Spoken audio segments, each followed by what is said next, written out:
एक ही शाख पर बैठे हैं कई रंगों के परिंदे, किसी का दावा है कि आसमान मेरा है। कांग्रेस अगर सिर्फ एक राजनीतिक पार्टी होती तो शायद उसकी खबरें इतनी दिलचस्प नहीं होती, लेकिन कांग्रेस की कहानी सिर्फ चुनाव, विचारधारा और सत्ता की नहीं है। ये कहानी है अंदरूनी खींचतान, गुटबाजी और एक दूसरे को मात देने की राजनीति की। महात्मा गांधी और सुभाष चंद्र बोस से लेकर नेहरू और आचार्य कृपलानी तक कांग्रेस के भीतर मतभेद कोई नई बीमारी नहीं है, लेकिन सवाल यह है कि क्या आज की कांग्रेस भी उसी बीमारी का इलाज खोजने की बजाय उसे अपनी राजनीतिक संस्कृति का हिस्सा बना चुकी है। और राजस्थान में इसकी ताजा तस्वीर दिखाई देती है। बाड़मेर से पूर्व विधायक मेवाराम जैन बड़ी संख्या में कार्यकर्ताओं को लेकर जयपुर पहुंचते हैं। उनका मकसद था पार्टी के बड़े नेताओं से मुलाकात और अपना शक्ति प्रदर्शन करना।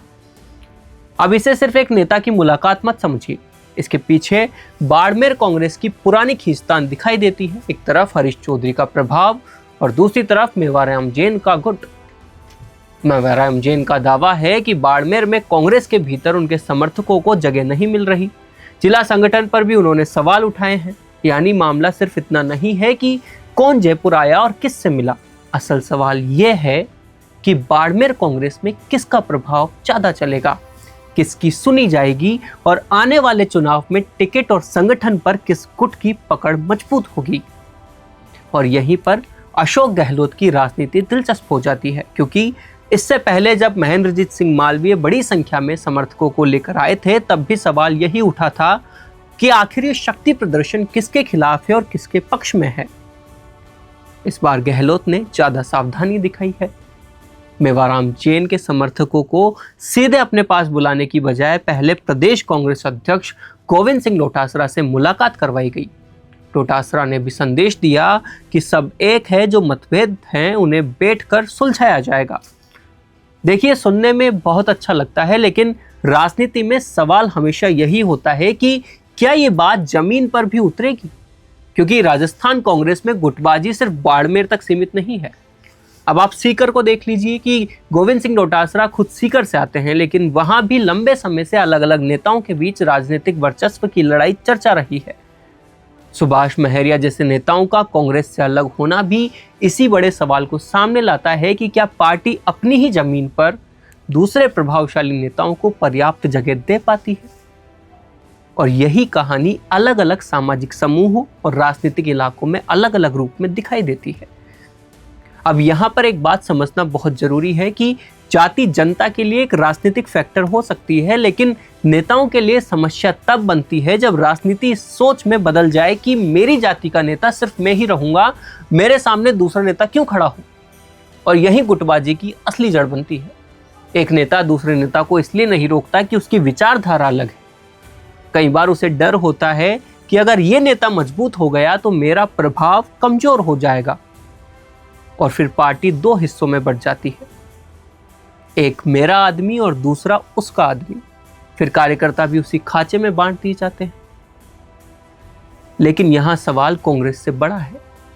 क्या राजस्थान की राजनीति में जाति से ज्यादा जरूरी व्यक्तिगत वर्चस्व हो गया है? और अगर ऐसा है तो इसका सबसे बड़ा नुकसान किसे होता है? इसका सबसे बड़ा नुकसान होता है कार्यकर्ता को, क्योंकि नेता मंच पर साथ बैठ सकते हैं, हाथ मिला सकते हैं, एक दूसरे को सार्वजनिक रूप से भाई भी कह सकते हैं, लेकिन जमीन पर कार्यकर्ता पूछता रह जाता है कि भाई मैं किसके साथ जाऊं। अब अशोक गहलोत के लिए यह स्थिति मुश्किल भी है और एक मौका भी, क्योंकि अगर डोटासरा और हरीश चौधरी जैसे प्रभावशाली नेताओं के बीच मतभेद हैं तो गहलोत उस राजनीतिक समीकरण में अपनी जगह बना सकते हैं। लेकिन यहां भी एक सीमा तय हो जाती है। गहलोत अगर किसी एक गुट के बहुत करीब दिखाई दिए तो दूसरा गुट उनसे दूर जा सकता है, इसलिए उनका संतुलन साधना बहुत जरूरी हो गया है। और इसी बीच में मेवाराम जैन के साथ मुलाकात में भी सावधानी दिखाई देती है। नारेबाजी तक को रोकना पड़ता है। क्यों? क्योंकि कांग्रेस राजस्थान में पहले से ही गुटों में बटी दिखाई देती है, और अगर ऐसे में एक नेता के समर्थन में दूसरे नेता के खिलाफ नारे लगने लगे तो संगठन मजबूत नहीं होता। लेकिन सबसे बड़ा सवाल कांग्रेस के प्रदेश नेतृत्व से भी है। जब खुद राजस्थान कांग्रेस के भीतर मतभेदों की खबर आती है, तब किसी दूसरे जिले के नेताओं को अनुशासन और एकता का पाठ पढ़ाने का नैतिक अधिकार कहां से आएगा? क्योंकि राजनीति में सिर्फ पद काफी नहीं होता, नैतिक अधिकार भी उतना ही महत्वपूर्ण है। आप अगर किसी कार्यकर्ता से कहोगे कि आपस में मत लड़ो, तो पहले आपको खुद ये दिखाना पड़ेगा कि आप अपने मतभेदों को किस तरह संभालते हो, वरना संदेश यही जाएगा कि नेताओं के लिए गुटबाजी राजनीति है और कार्यकर्ताओं के लिए अनुशासन। और यही कांग्रेस की सबसे बड़ी चुनौती है। कांग्रेस का इतिहास बताता है कि मतभेद उसके लिए नए नहीं है, लेकिन आज भी कांग्रेस के सामने सवाल ये नहीं है कि मतभेद खत्म कैसे होंगे। मतभेद किसी भी लोकतांत्रिक पार्टी में रहेंगे ही। सवाल यह है कि क्या मतभेद संगठन को मजबूत करेंगे या संगठन को ही कमजोर कर देंगे? क्योंकि चुनाव सिर्फ भीड़ जुटाने से नहीं जीते जाते। चुनाव तब जीते जाते हैं जब अलग अलग गुटों के नेता चुनाव के दिन एक ही मंच पर खड़े होते हैं और उनके कार्यकर्ता भी एक ही उम्मीदवार के लिए वोट मांग रहे हों।